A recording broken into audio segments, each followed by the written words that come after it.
थानेदार को हवलदार और हवलदार को थानेदार फरमा करके गोया अवामी हुकूमत बनाने का हक अदा किया है बिलावल साहब ने। इसकी टोपी उसके सर और उसकी मेरे सर। जाहिर है जो लीडर है वो देखता है कि कहाँ पर कौन सी पोजीशन चेंज करने की ज़रूरत है, तो जाहिर है उसने वो ज़रूरत महसूस करके चीज़ों को चेंज किया है। तो ये जो ओहदे होते हैं, ओहदे और पोजीशन जो होता है वो आवाम का, और जाहिर है जो वक्त की जो हुकूमत होती है, जो रूलिंग पार्टी होती है, उनकी ज़िम्मेदारी होती है। तो जाहिर है वो अपना जब देखते हैं कि कोई अपना ठीक से परफॉर्मेंस की भी बात नहीं है, वो लगता है कि इससे ज़्यादा कोई परफॉर्म कर सकता है तो उसको वो लगा देता है अपनी जगह पे। तो ये सारी चीज़ें हैं कि उन चीज़ों को सामने रखते हुए स्ट्रेटजी चेंज की है ताकि बेहतर तरीके से परफॉर्म कर सके सिंध गवर्नमेंट। तो मुख्तलिफ़ लोगों को उन सब के इंटरव्यू पहले किए हैं, उनसे बातचीत की है कि आप इससे बेहतर कर सकते हो, क्या आपके जहन में स्ट्रेटजी है और इसको किस जाविये से किस तरीके से आप कर सकते हो। हमारा नाम नहीं जा सकता था किसी तरह, मेरा अकेले बिल्कुल आ सकता है, आप आ जाएं, पार्टी ज्वाइन करें, आप आ सकते हैं। उसके लिए पार्टी ज्वाइन करना ज़रूरी है? जाहिर है जो रूलिंग पार्टी होगी वो वही अपनी पार्टी के लोग लगाएंगे ना, जाहिर है। तो आप पार्टी ज्वाइन करें, पॉलिटिक्स में आ जाएं। मेरा ख्याल है कि आप यहाँ से बहुत कामयाब जाएंगे पॉलिटिक्स में, जिस तरह की आप बातें कर लेते हैं और शायराना मिजाज में आप बातें करते हैं, क्योंकि मैं भी शायर हूँ। तो आप बहुत अच्छी तरह से लोगों को इंगेज कर सकते हैं, लोगों से बात कर सकते हैं, बहुत अच्छा खिताबात कर सकते हैं। तो आपकी एक्सपर्टी बहुत अच्छी है, आप आएँ, आपको मौका मिलेगा। सर लेकिन उससे पहले मुझे ये जानना था, आपने कहा कि लीडर के पास ये इस्तेकाक होता है, बिल्कुल होता है, वो जब चाहे इधर से उधर, उधर से इधर कर सकता है। जैसा कि पीटीआई वाले कहते हैं कि कप्तान जो है वो टीम को यहाँ से वहाँ कर सकता है, बिल्कुल ठीक है। मैंने इंटरव्यू में कहा था कि नासिर हुसैन शाह साहब के पास ऐसी कौन सी गीदड़ सिंगी है कि उनके पास से वजारत कभी जाने ही नहीं पाती। वो एक आदमी जो ट्रांसपोर्ट मिनिस्टर रहने के बाद सिंध को 1.5 बस नहीं दे सका, कराची में 1.5 बस नहीं दे सका, उसको कभी फ़लानी मिनिस्ट्री, कभी ढिकानी मिनिस्ट्री, गुज़िश्ता कई साल से मैं उनको मिनिस्टर देख रहा हूँ। यकीनन उनमें कोई ना कोई गुर तो ज़रूर होगा। अगर आप थोड़ा सा मुझे रोशनी दें।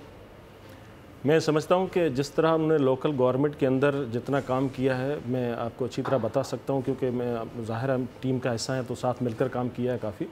तो जो जो मोस्ट एक्टिव और सीनियर जो मिनिस्टर्स हैं उनमें नासिर शाह साहब हैं, और बहुत एक्टिवली वो काम करते हैं।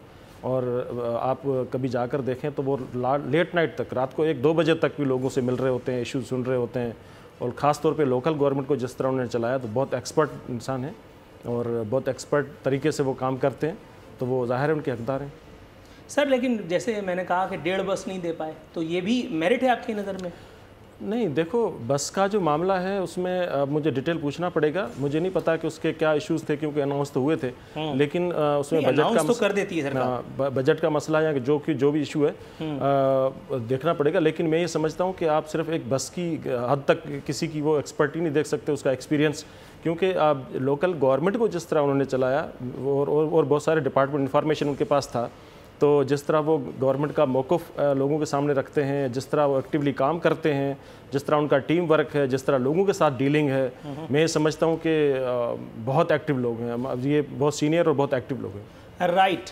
राना एहसान साहब, सर तब्दीलियाँ अवामी बल्कि हकीकी अवामी हुकूमत होने की निशानदेही करती है। ये बात जो बिलावल साहब ने फरमाई है, इससे आप किस हद तक इत्तेफाक कर सकते हैं? और वो भी इस एक बात को पेश नज़र रखते हुए जो मैंने इंट्रो में फरमाई थी कि इन सारी तब्दीलियों से अभी तक कोई खातिर खा रिज़ल्ट तो मेरा ख्याल है बरामद नहीं हो पाया। देखो बिल्कुल तब्दीली हुई है काबीना में, और मुर्तज़ा वहाब साहब को इन्होंने जो है कराची का एडमिनिस्ट्रेटर लगा दिया। यहाँ मैं एक पॉइंट रेज करना चाहूँगा आपके फोरम से, वो ये है कि काश के लोकल बॉडीज के इलेक्शन कराते हैं। देखें ये 3 टेयर होता है सिस्टम, जिसके अंदर लोकल बॉडीज मेन टेयर होता है। आपने यहाँ तब्दील कर दी, काबीना के जो पोर्टफोलियोज हैं आगे पीछे कर दिए, कराची का एडमिनिस्ट्रेटर लगा दिया। काश करके ये लोकल बॉडीज का इलेक्शन सिंध कराची जो पीटीआई नहीं करा पा रही, जिसका वादा ये करते थे, जिसके चैंपियन ये बनते थे, हमने भी अपने हुकूमत में लेट कराए, 2 साल 3 साल की मुद्दत के गुजरने के बाद कराए, लेकिन ये सेटअप आज मिसिंग है। और ये बहुत सारे मसाइल का जो है वो सोल्यूशन है कि आप ग्रास रूट लेवल के ऊपर पावर लेके आए, ताकि वहां से ऊपर तक लोगों को आगाही हो, लोगों के पास रसाई हो अपने सियासी जो नुमाइंदे, काउंसलर्स और जो नाजिम होते हैं। और यहाँ देखें सुप्रीम कोर्ट ने पंजाब में तो जजमेंट दे दिए कि इनको बहाल कर दे, लेकिन ये इज्जत अफजाई पीटीआई कर रही है सुप्रीम कोर्ट की कि उस जजमेंट को नहीं मान रही। मैं समझता हूँ कि अगर तब्दीली लानी है, जो बंदा एक पोर्टफोलियो पे सही काम नहीं कर सका उसको आप दूसरा भी दे देंगे, वो वहाँ भी परफॉर्म नहीं बेकार ही रहेगा। बिल्कुल ठीक है, बिल्कुल ठीक है, लॉजिकली आप बिल्कुल दुरुस्त फरमा रहे हैं। मोहतरमा उज़्मा कारदार साहिबा, एक फुल टॉस आपकी नज़र करता हूँ। वर्ल्ड बैंक तरक्याती फ़ंड्स की फराहमी पर राज़ी हुआ है। हैदराबाद, सक्खर और लाड़काना के लिए फ़ंड्स देने का इशारा मिला है। वायसराय ने इस पर सर तस्लीम खम करते हुए बाकायदा खुशी का इजहार भी किया है। मैडम, ये खबर वैसे है तो खुशी की ही, आप समझ तो गई होंगी किस लिए खुशी की खबर होगी ये? देखिए, कराची सिंध का में अकेला हिस्सा नहीं है। सिंध के और बहुत सारे पसमानदा इलाके हैं जहाँ पे लोगों को किसी किस्म की कोई सहूलत मैसर नहीं है। अगर वहाँ पे वर्ल्ड बैंक ने कहा है कि हम आपकी आके मदद करेंगे लाड़काना जैसी जगहों पे, तो ये बड़ी खुश आइंद बात है।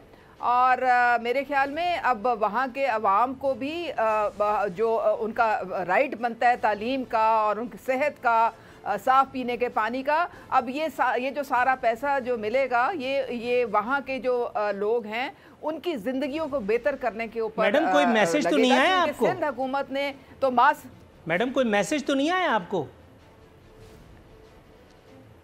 या मैं नाम चेंज करा दूं, नीचे पीपल्स पार्टी लिखवा दूं अगर आप कहें तो? ये फुल टॉस का हशर किया आपने? नहीं, लेकिन ये मतलब कोई खुदा का खौफ करें यार। अगर आपके ख्याल में आपके ख्याल में अभी तक वायसराय सिंध और बिलावल भुट्टो इसी इंतजार में थे कि जब तक वर्ल्ड बैंक ये पैसे नहीं देगा तब तक सिंध वालों को, कराची वालों को तरक्की नहीं देंगे? मैडम, मतलब क्या हुआ है, खैरियत तो है? अगर तो नहीं मेरी बात जरा सुनने। अगर तो ये वर्ल्ड बैंक ने जो लोन देना है ये फेडरल गवर्नमेंट के थ्रू आता है, मैं उसकी बात कर रही हूँ। अगर तो ये फेडरल गवर्नमेंट के थ्रू होगा तो फिर तो आवाम को फायदा होगा। लेकिन अगर ये प्रोविंशियल गवर्नमेंट को उन्होंने वादा किया है, अगर ये प्रोविंशियल गवर्नमेंट को उन्होंने कहा है तो फिर तो अल्लाह ही हाफिज है। फिर तो मेरे से वाकई माजरत मैं करना हमेशा देर कर देता हूँ मैं। मुनीर न्याजी ने कहा था मैडम थोड़ा सा तवक्कुफ कीजिएगा। मेरे ज़हन में हो जाता है, कोई बात नहीं, कोई बात नहीं। मतलब शाहिद आफरीदी भी कभी सिफर पे आउट होता है, गलती से सच निकल आता है कभी कभार। थोड़ा सा तवक्कुफ कीजिएगा। नहीं, बिल्कुल आप सही कह रहे हैं, बिल्कुल सही कह रहे हैं कि अगर ये बिलावल के हाथ में जा रहा है सीधा तो मैंने कब कहा भाई, मेरी गर्दन क्यों मार रही है बिलावल? थोड़ा सा वेट कीजिएगा जी। वीर जी कोहली साहब, सर बिलावल साहब ने कहा है कि मैं समझ रही थी कि ये वर्ल्ड बैंक का जो लोन है, गलतियां मैडम, गलतियां बहुत हैं। मैं तो शुक्र मनाइए हर प्रोग्राम में बताता रहता हूँ, तो आप लोग मानते नहीं है। थोड़ा सा वेट कीजिए, मैं आता हूँ। वीर जी कोहली साहब, सर आलमी वबा के बावजूद सिंध हुकूमत की कारकर्दगी मिसाली, ये कहना है बिलावल भुट्टो जरदारी साहब का। सर कोरोना आया, मॉनिटर करते रहे, उसके बाद फिर आपने बताया कि जी कोरोना जो है वो इस वक्त में सबसे ज़्यादा बढ़ेगा, और एग्जैक्टली वैसे ही हुआ, कोरोना बढ़ गया। मैं शुरू से चिल्ला रहा हूँ, पिछली दफ़ा से मैं चिल्ला रहा हूँ कि कोरोना एक ख़ास मुद्दत में बढ़ता है, उसके बाद उसके टेम्परेचर को कम कर दिया जाता है। एग्जैक्टली ऐसे ही हुआ, कोरोना का टेम्परेचर आज भी हाई है, लेकिन नासिर हुसैन शाह साहब और वायसराय सिंध आज ऑन रिकॉर्ड हैं कि उन्होंने टेम्परेचर बिल्कुल लो करके दिखा दिया है। दोनों हजरात ने फरमाया कि कोरोना में कमी खुशाइंद है, जबकि कोरोना में कोई कमी नहीं है। अस्पताल लोगों को वसूल नहीं कर रहे हैं। सिंध हुकूमत, वजारत सेहत, विफाकी वजारत सेहत भी और सूबाई वजारत सेहत मुकम्मल तौर पर नाकाम साबित हुई है।